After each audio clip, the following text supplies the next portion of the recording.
allez bien, on se retrouve aujourd'hui pour un meal prep. Ça fait quelques semaines ou peut-être mois que je n'en ai ni filmé ni fait. J'ai plutôt favorisé les meal prep qui m'avancent de 1 à 2 journées. Là on va faire un meal prep un petit peu plus conséquent. Pour vous situer un petit peu à la maison, c'est moi qui cuisine et c'est mon copain qui fait la vaisselle. Donc je suis en charge des repas. Et des fois pour me faciliter un petit peu la vie, j'aime bien cuisiner des choses d'avance, comme ça je suis tranquille. Aujourd'hui je vais cuisiner de manière à nous avancer pour les 4-5 prochains jours. Car ensuite on profite à nouveau des jours fériés pour partir. Didier a posé quelques jours autour et on va aller passer quelques jours à la montagne. Donc là c'est vraiment pour se faire une semaine assez chill. Une fois que j'aurai cuisiné tout ça, on sera tranquille au niveau des repas jusqu'à la fin de la semaine, donc c'est très pratique. Au niveau de ce que j'ai prévu quand je fais un meal prep, j'aime bien écrire tout ce que je vais cuisiner. Donc j'ai prévu une quiche à la courgette avec un reste de tofu fumé. Je vais laver la salade d'avance car c'est un truc souvent j'ai envie de manger la salade mais j'ai la flemme d'en laver, du coup j'en mange pas et c'est dommage. Je vais cuire une aubergine au four, je vais faire des petites galettes de haricots rouges. On va faire un houmous probablement à la tomate séchée car j'en ai un peu dans le frigo. Je vais faire rôtir des choux de Bruxelles à la moutarde. On va préparer du sétan maison. Ces derniers temps j'ai eu totalement la flemme d'en faire, du coup j'ai utilisé du sétan que j'avais acheté sur Casidomi, mais c'est vrai que ça revient quand même moins cher de le faire maison, même si c'est pratique d'en avoir déjà du tout prêt. Et je vais faire rôtir de la patate douce. Donc exceptionnellement il n'y a pas beaucoup de tofu cette semaine, c'est vrai que normalement on mange toujours du tofu au moins 1 ou 2 fois dans la semaine. Et là il y a juste un petit reste de tofu fumé que je vais mettre dans la quiche. Mais voilà, normalement on aurait mangé un peu plus de tofu que ça. Mais là on va surtout se baser sur le sétan pour les sources de protéines. Vous savez que j'adore le sétan, on peut en faire plein de choses. Je sais pas si je vais le cuisiner déjà ou juste le laisser cuit juste tel quel, on va voir. Si j'ai le temps je le ferai au caramel, on verra. Peut-être que j'aurai pas le temps de faire toute la liste, en fait ça dépend vraiment. Je veux pas prendre trop de temps non plus. Pensez à faire une petite liste quand vous faites un meal prep, c'est vraiment pratique pour voir là où vous en êtes. Et surtout pour cocher les étapes déjà faites. On va commencer avec ce que je fais rôtir. Donc pour les choux de Bruxelles à la moutarde, je mets une cuillère à soupe de moutarde douce dans un petit bol. Après je viens mettre un petit peu de sirop d'agave, vous pouvez mettre du sirop d'érable. Je ne mesure rien, je fais toujours au goût. Après, je viens ajouter de la sauce soja, l'équivalent d'une cuillère à soupe, à peu près peut-être une demi-cuillère à soupe.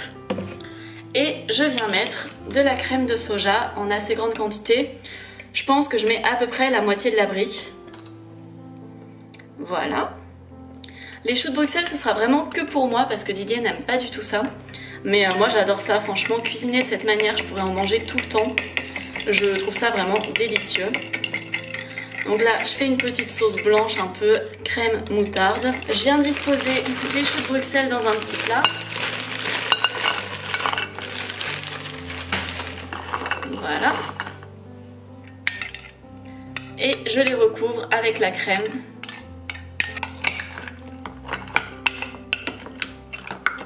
Et je viens faire cuire ça au four le temps qu'il faut, je ne sais pas exactement, donc je vous dirai ça après, mais globalement jusqu'à ce qu'il soit bien doré et délicieux. Ensuite je vais venir éplucher les patates douces et l'aubergine. Donc les patates douces ça me sert plutôt pour mes salades composées.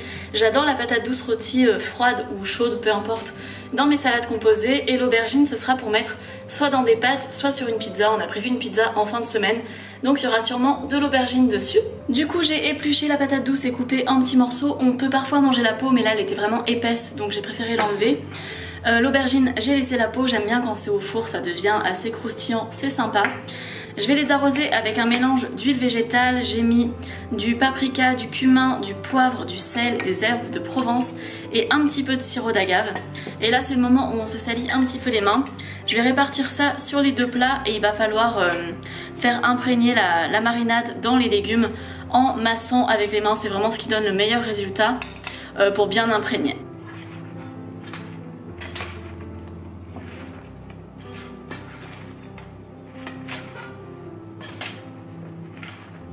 On va passer au sétan, donc je vais utiliser du gluten de blé, donc c'est celui-ci. Je vais mettre 100 g de gluten de blé pour 20 g de farine de pois chiche.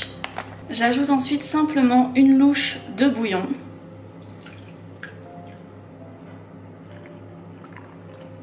J'ajoute aussi un petit peu de sauce soja, c'est tout à fait optionnel. Vous pouvez mettre du sel, de toute façon vous pouvez mettre ce que vous voulez dans la préparation du sétan. Moi c'est vraiment la base que je mets. Je mélange d'abord à la cuillère car avec le bouillon c'est très chaud et ensuite je malaxe avec la main.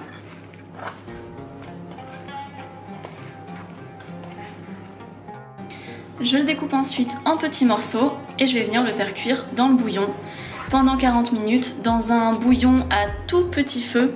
Faut pas qu'il y ait des grosses bulles vraiment, faut que ce soit très doux pour que le sétan garde une très bonne texture.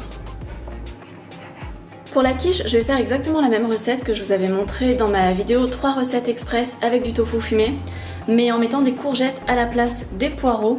Donc là, j'ai la fin d'un bloc de tofu, donc il me restait 100 g de tofu fumé que je vais faire griller. Après, je vais faire revenir les courgettes à la poêle jusqu'à ce qu'elles soient tendres.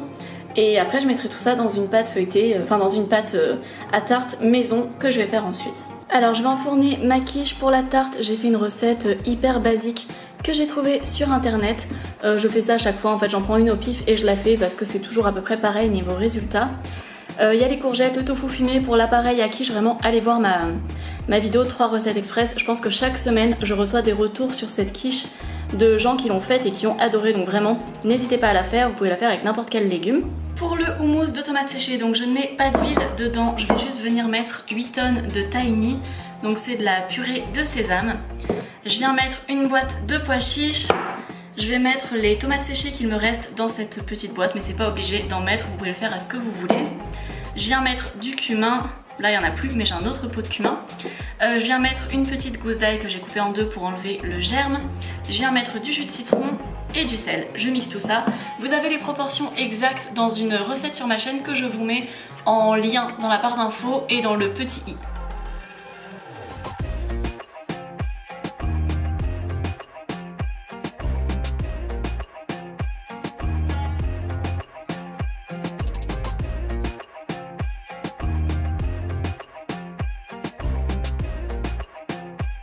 J'aime bien faire le houmous et les galettes de légumineuses le même jour, comme ça on n'a pas à relaver le robot 2 fois.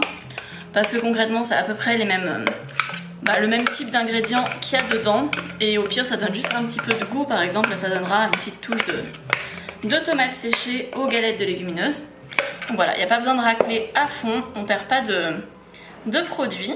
Pour les galettes de légumineuses ou steaks végétaux, je viens mettre des flocons d'avoine que je vais mixer dans le robot avant de tout préparer. Après je vais utiliser donc bien évidemment des légumineuses, donc là ce sera des haricots rouges mais ça peut être des haricots noirs, des pois chiches, peu importe. Ça on l'utilise surtout pour faire des wraps. C'est vrai qu'on mange souvent des wraps en ce moment, donc c'est toujours pratique d'avoir ça soit dans le frigo soit dans le congèle. Je viens mettre un petit peu de moutarde, du cumin, du sel, 8 tonnes de persil, vraiment ce qu'on veut pour donner du goût en fait. Ce qui compte c'est la base flocons d'avoine et haricots rouges. Et après j'ajouterai de la farine de riz au moment de les former pour qu'ils aient une bonne texture. Et je viens mettre un petit peu de poudre d'ail aussi pour donner du goût.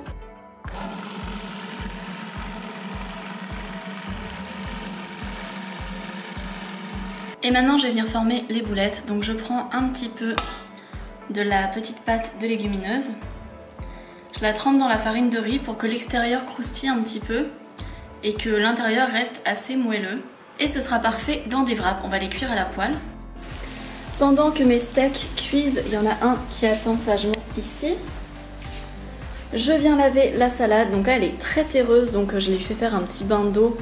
Je vais la couper en petits morceaux, bien la nettoyer, puis après je vais venir l'essorer. Et après j'ai un petit peu de temps pour faire du sétan au caramel. Et voilà pour le résultat de ce meal prep. Donc on a vraiment diverses sources de protéines, on a plein de trucs intéressants pour la semaine. Je sais pas si vous vous rappelez quand j'avais fait la recette de Gordon Ramsay, l'aubergine, mais j'en avais eu pour presque 2 heures pour faire 2 steaks d'aubergine. Bah là ça m'a pris un peu moins de 2 heures, 1h50. Et j'ai vraiment plein de trucs pour la semaine, donc la salade va nous servir pour vraiment plusieurs repas. La tarte ça peut nous servir d'entrée ou de plat principal, enfin comme on veut. On a des steaks, soit pour faire quelques burgers, soit pour faire des wraps. Là on a du sétan au caramel tout prêt, il y a 3 ou 4 portions, il n'y a plus qu'à faire du riz et on peut servir. Ici on a du houmous qui est hyper bon, j'arrête pas d'en manger depuis tout à l'heure avec de la patate douce, ça va très bien ensemble aussi. On a les petites aubergines, les choux de Bruxelles j'en ai mangé pas mal, je pense que je vais en manger directement ce midi parce qu'ils sont trop bons et ça me donnait trop envie de continuer à en manger. Donc voilà pour le meal prep, j'espère que ça vous aura plu, que ça vous aura donné des idées. Le but c'est pas forcément de partager des recettes précises, mais plutôt de vous inciter à faire avec ce que vous avez, de créer avec ce que vous pouvez. Et voilà pour ma vidéo. J'espère que cette vidéo vous a plu, n'hésitez pas à regarder mes autres meal prep si vous voulez d'autres inspirations de repas, à commenter, liker ou à vous abonner si ce n'est pas déjà le cas. Et on se retrouve très vite, ciao ciao!